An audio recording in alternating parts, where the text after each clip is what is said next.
এবং আমি প্রথমে ধন্যবাদ জানাবো আমাদের ফুলকি এন্টারটেনমেন্ট নিবেদিত দাউদ হোসেনের পরিচালনায় এবং আমাদের ডিরেক্টর এবং প্রডিউসারকে ধন্যবাদ জানাবো আমাকে এই সুযোগ করে দেওয়ার জন্য এবং আমাকে এই জায়গায় প্রতিষ্ঠান করার জন্য, যিনি আমাকে এত বড় জায়গায় তুলে দেওয়ার জন্য বলেছেন সে হচ্ছে আমার দাদু এবং দাদি এবং আমার প্রতিবেশী। তারা হয়তো আমাকে অনেক সহযোগিতা করেছে বলে আমি এত বড় জায়গায় আসতে পেরেছি।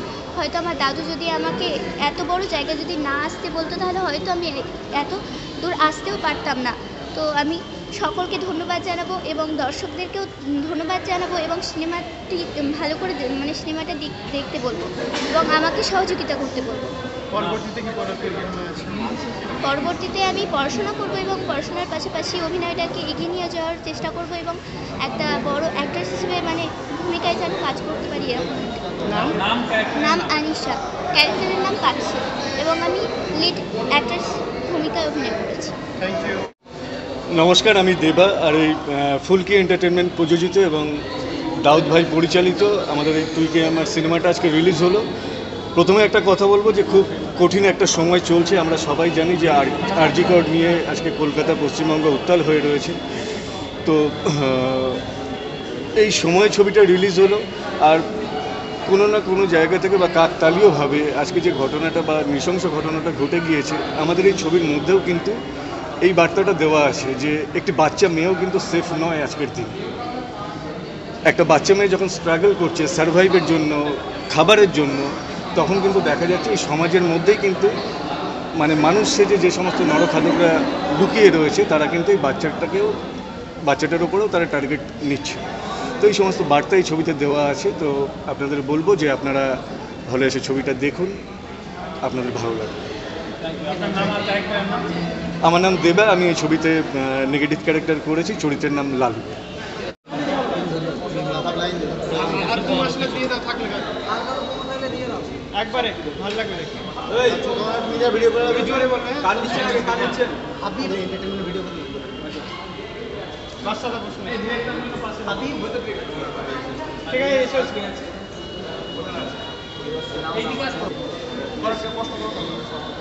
মাথাটা পিছনে কোথা থেকে ফ্রেম ধরেছো তুমি?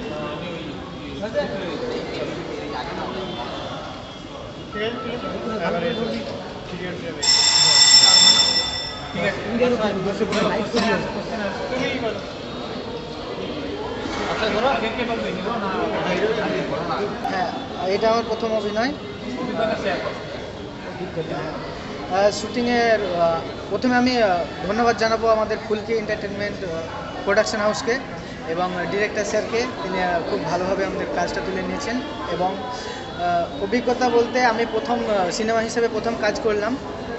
সকলে অনেক সহযোগিতা করেছেন। আমার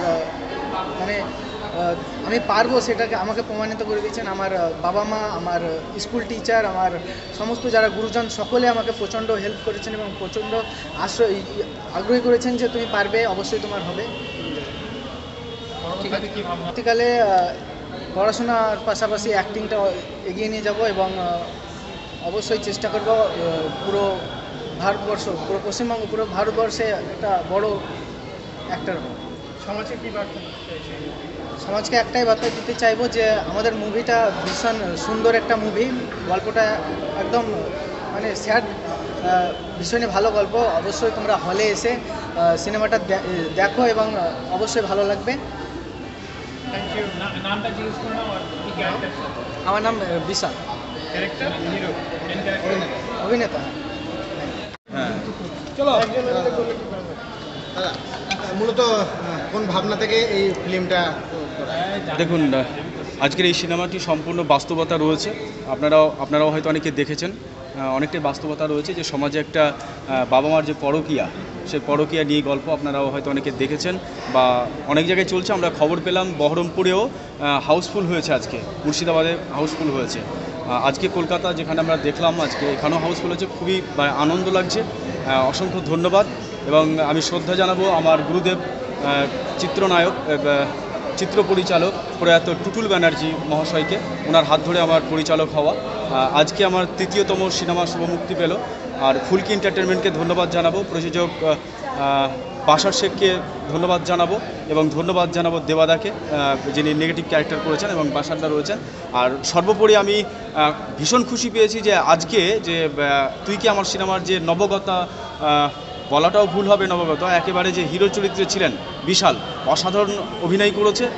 আমি আজকে ধন্য, আজকে হলে দেখলাম, মানে বেশ কিছুদিন পর আমি হলে সিনেমা দেখলাম আমাদেরটাই, তো ভীষণ হাততালি পড়ছিল, সিটি পড়ছিল, তো আমি খুব আনন্দ পেয়েছি এবং আশা করি এই সিনেমাটি পশ্চিমবঙ্গের আনাচে কানাচে চলছে, যেহেতু একটা ভালো সাড়া মিলবে। গ্রাম বাংলার ছেলেদেরকে আরও এগিয়ে যাওয়ার জন্য কি করতে হবে? দেখুন, আমি গ্রাম থেকে উঠে এসেছি, আমিও গ্রামের ছেলে, বিড়ি শ্রমিক ঘরের ছেলে, অতএব গ্রাম বাংলার ছেলের প্রতিভা রয়েছে, গ্রাম বাংলার ছেলেরা একদিন শহরে আসবে। শুটিং লোকেশন কি? হ্যাঁ, shooting location Kolkata, basically Kolkata, Murshidabad, Jharkhand.